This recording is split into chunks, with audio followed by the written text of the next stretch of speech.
Durante aproximadamente 10 minutos, Cayetana Álvarez de Toledo centró su intervención en denunciar lo que considera una campaña sistemática del gobierno para desacreditar y atacar al juez Juan Carlos Peinado.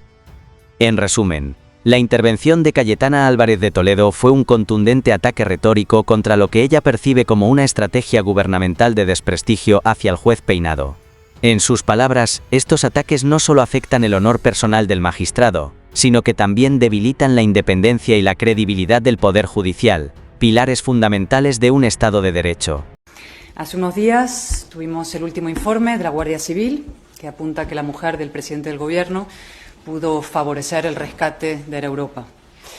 Este lunes, la escort, que todos los españoles le pagábamos al ex hombre fuerte del Partido Socialista del Gobierno, señor Ábalos, se negó a declarar en el Senado, pero se ratificó en todo lo que dijo ante el Tribunal Supremo. Es decir, que fue contratada con dinero público para no hacer absolutamente nada. Es decir, con Pedro Sánchez, empresas públicas, dependientes del Gobierno, han pagado por no ir a trabajar a mujeres que mantenían relaciones sexuales con los ministros. Dicho sin eufemismos, a prostitutas y no solamente a prostitutas. El Estado convertido en una gigantesca agencia de colocación de familiares, amigos y amantes de miembros del Gobierno y del PSOE. No es un milagro, son tus impuestos. Esta semana también hemos conocido que, según los trabajadores del Parador de Teruel, el entonces ministro más poderoso del Gobierno y mano derecha del señor Sánchez, organizó una juerga salvaje en sus instalaciones, también con prostitutas, una gran afición de este Gobierno tan feminista. Y que esa noche también se alojó allí la entonces delegada del Gobierno en Aragón y hoy portavoz del Gobierno y ministra de Educación, de la que todavía esperamos una explicación adulta y pormenorizada, qué ocurrió allí, cuándo se enteró de lo que ocurrió y por qué no lo contó. Y finalmente, lo de hoy, que son dos novedades estelares. Primera, el Consejo de Europa denuncia que el Gobierno no ha aplicado de manera satisfactoria ninguna de sus 19 recomendaciones sobre la lucha contra la corrupción y la integridad en la Administración. Además, le insta a hacer público el informe porque el Gobierno lleva bloqueándolo meses y meses. Será la célebre transparencia de la que se jacta el Gobierno, es decir, la opacidad, otra forma de corrupción. Es un informe demoledor. Si el señor Sánchez llegó al poder gracias a una moción de censura contra la corrupción y ahora el Consejo de Europa lo censura a él por no luchar contra la corrupción y encima ocultarlo. Pero claro, ¿cómo va a luchar contra la corrupción un Gobierno que la practica? Es decir, que rebaja el delito de malversación por interés político, que se empeña en amnistiar a malversadores contra el criterio del Tribunal Supremo y de Europa, cuyo hombre fuerte, como dije hace un instante, ojo, el que presentó la moción de censura exigiendo decencia, pagaba sus prostitutas con fondos públicos, y el Gobierno cuyo ministro de Justicia se ha pasado la mañana declarando en un caso de corrupción que afecta al entorno más íntimo del presidente del Gobierno. Fíjense qué oportuna coincidencia y qué retrato demoledor de la hipocresía y la descomposición del Gobierno. El mismo día que el Consejo de Europa emite un informe demoledor sobre la falta de compromiso del Gobierno en la lucha contra la corrupción, el ministro de Justicia tiene que declarar por un caso de corrupción y en el propio Palacio de la Moncloa y que afecta, insisto, al entorno más íntimo del presidente del Gobierno, a su propia mujer. Esto último es probablemente lo peor que ha ocurrido esta semana, pero estamos a miércoles, es decir, todavía hay tiempo, ¿no? Lo repito porque son tantos los escándalos que a veces la gravedad de cada uno de ellos se va diluyendo en el vertedero. Un juez ha tenido que desplazarse a la Moncloa para tomar declaración al ministro de Justicia en un caso de corrupción, y no cualquier caso de corrupción, sino uno que afecta al entorno más íntimo del presidente del Gobierno, a su propia mujer. Es decir, una vez más, el Palacio de la Moncloa, sede de la presidencia del Gobierno, convertida en una sala de interrogatorios. Sánchez quería pasar a la historia y, desde luego, ya lo ha conseguido. Nunca antes se había producido este esperpento y por partida doble. Es decir, el pasado mes de julio, como saben ustedes, fue el propio Sánchez el que tuvo que declarar sobre las lucrativas actividades de su mujer y hoy ha sido el ministro de Presidencia, Justicia y Relaciones con las Cortes.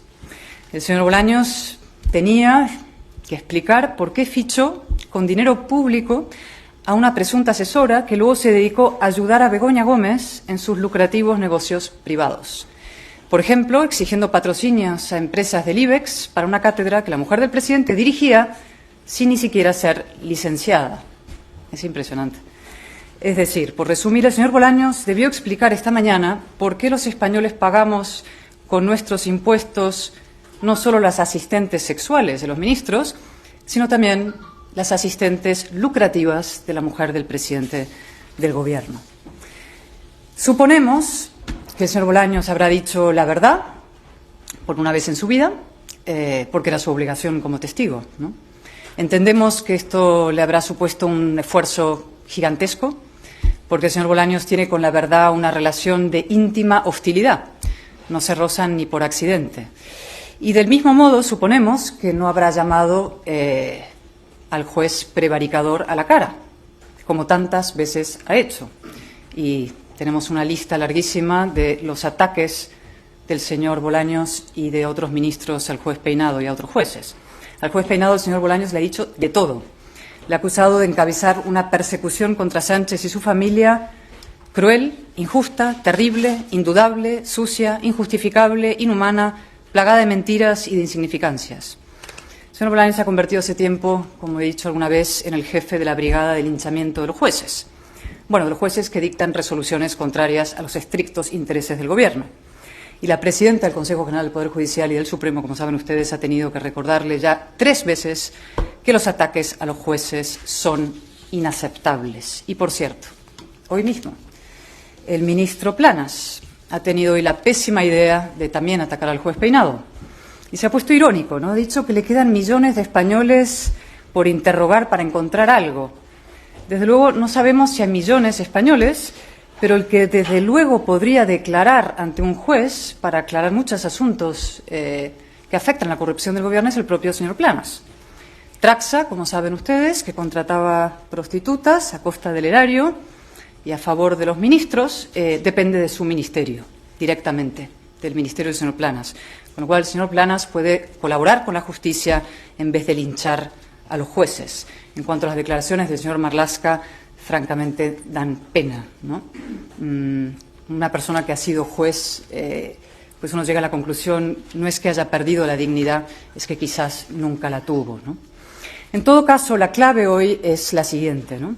Como a los gobiernos hay que juzgarles por sus propios estándares éticos, nos vemos moral y políticamente compelidos a pedir la dimisión del señor Bolaños.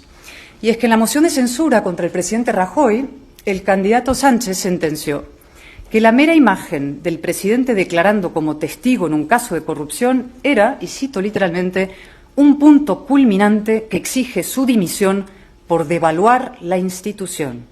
Lo repito, un punto culminante que exige su dimisión por devaluar la institución. Por el mismo criterio, hoy también tenemos un punto culminante.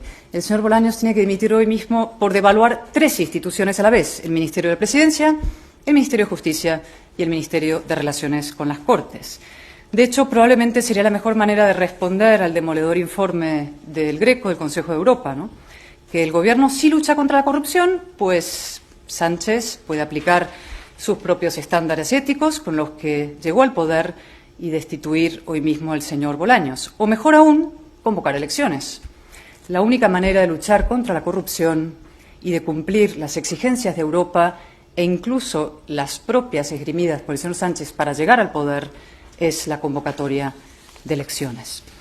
En cuanto al señor Bolaños, la verdad es que se ha ganado una dimisión a pulso, incluso diré una destitución, es decir, está siendo una calamidad ministerial incluso para los propios intereses del señor Sánchez. El señor Bolaños va a ser recordado por 4 grandes hazañas antidemocráticas. 1. Redactar a 4 pies con un prófugo de la justicia la ley de amnistía, transacción corrupta sin precedentes que encima el Tribunal Supremo considera inaplicable.